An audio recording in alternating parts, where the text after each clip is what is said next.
Have you come for more answers? There is little more left to give. This wound is a physical thing and will fade with time. It was necessary. Some things may only be learned from sacrifice. I do not know. I fear that the consequences would have been more extreme. Possibly, yes, and I fear it works both ways. I would not wish to test it, nor should you.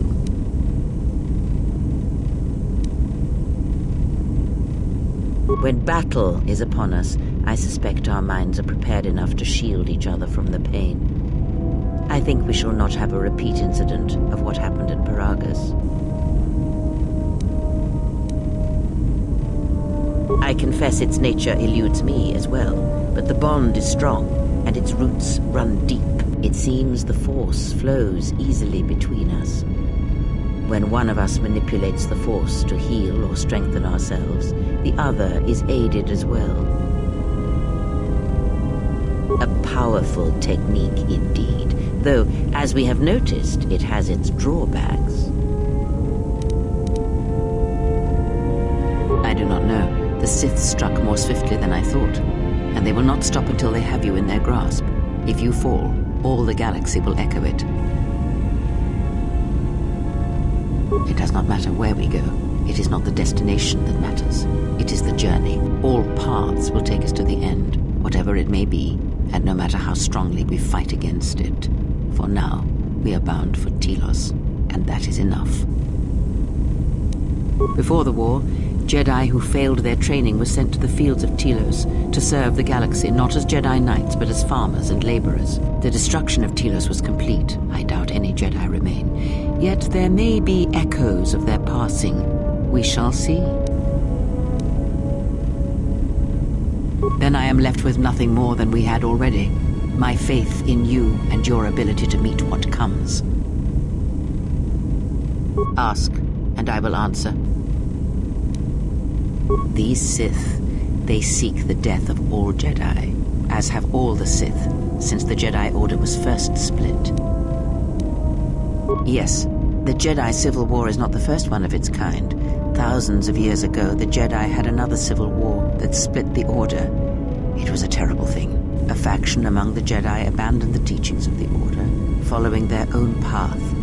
They waged war on their fellow Jedi, a war that raged across the galaxy. But these fallen Jedi were cast out, defeated, and they retreated to worlds in the Outer Rim. Over time, they took on the mantle of the Lords of the Sith, but in their hearts they never forgot the Jedi. The hatred for the Jedi Order burns in their veins like fire and echoes in their teachings. Revan tasted it, as Malak did. In a manner of speaking, they are different from Malak in that they are concerned only with the destruction of the Jedi. For them, it is all that matters, all that ever mattered. It is a different war these Sith wage, a thing of silence and shadow. They strike from the darkness, hiding from the face of the galaxy until all Jedi are exterminated. After all the Jedi are gone, then the galaxy is theirs, no matter whether the Sith or the Republic rules. It is the dark side that shall reign, unchecked. I believe them to be the result of special teachings. Their apparent weakness against you is evidence of this. Those Sith assassins can sense their prey through the Force. It is like a hunger. They feed and grow stronger when they are near Force sensitives. The stronger their prey is in the Force, the deadlier they become. As long as you were cut off from it, you were able to evade their sight. But after Peragus, I fear that you will be no longer shielded from their eyes, or the eyes of their masters. The stronger you grow, the more will come. Ask, and I will answer. Indeed. And was it the same as before? If my suspicions are correct, perhaps the damage the Jedi Council did was not as permanent as they thought. It is not an easy thing to cut one off from the Force. What did you believe? That you suddenly lost your connection with the Force without reason? Indeed it is. It is much like losing one's ability to listen or being put into a deep sleep, unable to awaken to the galaxy around you. Such a thing has been done before, when Jedi have pronounced sentence on their own and exiled them as they did you. It is possible that such a thing can be undone. Still, even so, the chances of the Jedi undoing such a thing for a traitor is a slim thing at best, assuming they yet live. Our link may have had other consequences. Perhaps you can hear the Force again, distantly through me. If so, then there is hope. I may be able to teach you, train you to feel the Force again. And if you will not allow me to help you, then other Jedi must train you, or undo the damage they have done. Then I am your only hope, as you are mine. We are a sad pair, you and I, to defend the galaxy against such a thing. I offer to train you to become strong again, to know the ways of the Force, and to hear the Force sing within you as it once did.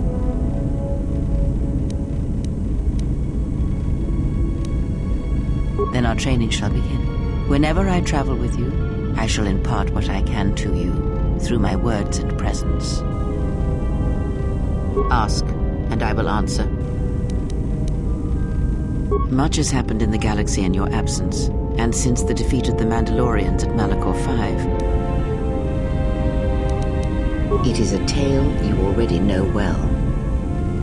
Almost a decade ago, the Mandalorians began preying on the Republic, bringing the fires of war to many planets along the Outer Rim. Their predations continued, winning victory after victory, until the Republic finally begged the Jedi Council for aid.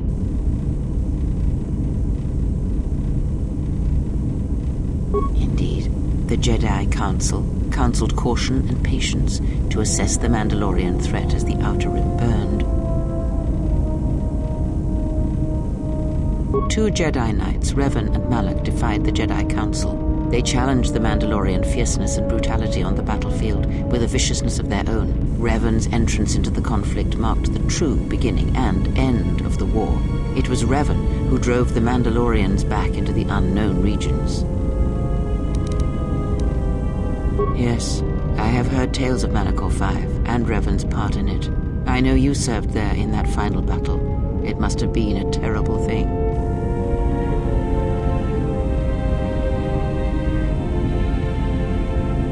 Speak the truth.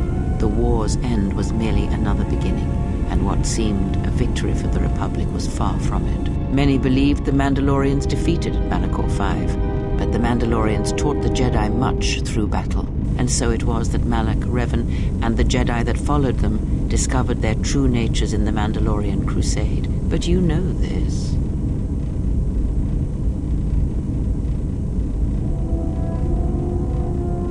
Consumed them? Taught them, defined them, yes. As Revan and Malak fought the Mandalorians in battle after battle, they grew to despise weakness, just as the Mandalorians did. In the end, the Mandalorians had taught them through conflict, shaped the Jedi, and turned them into a weapon against the Republic. Revan and Malak, and all the Jedi that served them, turned against the Republic and the Jedi Order. Jedi fought Jedi. Revan was ambushed by the Jedi and captured. Malak continued to wage war in his master's place, inflicting terrible wounds on the Republic. Wounds that bleed still. As all Sith do without a strong enemy, the Sith turned on each other. Revan escaped the Jedi and returned to finish Malak, and that was the end of the Jedi Civil War. After defeating Malak, Revan left the Republic, and there are none who know where he has gone. It is said that the Sith remnants turned on themselves after Revan defeated Malak, reducing Korriban to ruin as the Republic still bleeds and struggles for life. Where Revan wanders now, I do not know. It would seem that way from a certain point of view, perhaps. The Jedi Civil War left wounds that have yet to heal. We shall see if the Republic has the strength to survive.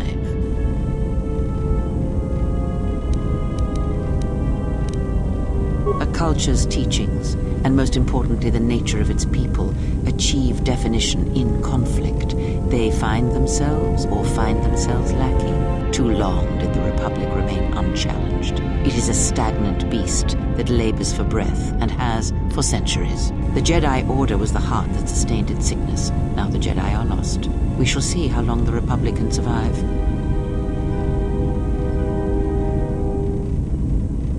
We shall see. The Jedi Civil War cost the Republic much. The resources of the Sith seemed limitless. The Republic's was not. Fleets of warships, soldiers, and people were lost. Entire planets were decimated. Their inhabitants dead or refugees. It is a great burden for any civilization to bear. And this new threat, it is a quiet thing. Unlike the Jedi Civil War, it drives at something deeper than the strength of the Republic. It is aimed at you.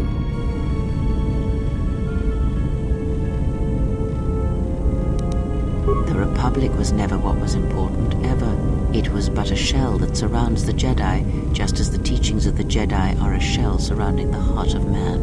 You see, the war, the true war, has never been one waged by droids or warships or soldiers.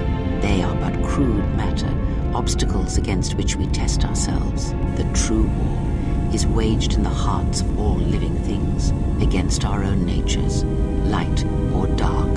That is what shapes and binds this galaxy, not these creations of man. You are the battleground, and if you fall, the death of the Republic will be such a quiet thing, a whisper, that shall herald the darkness to come. I would see to that fool in the cockpit, and remind him of our destination. I would not want him attempting to veer from Telos.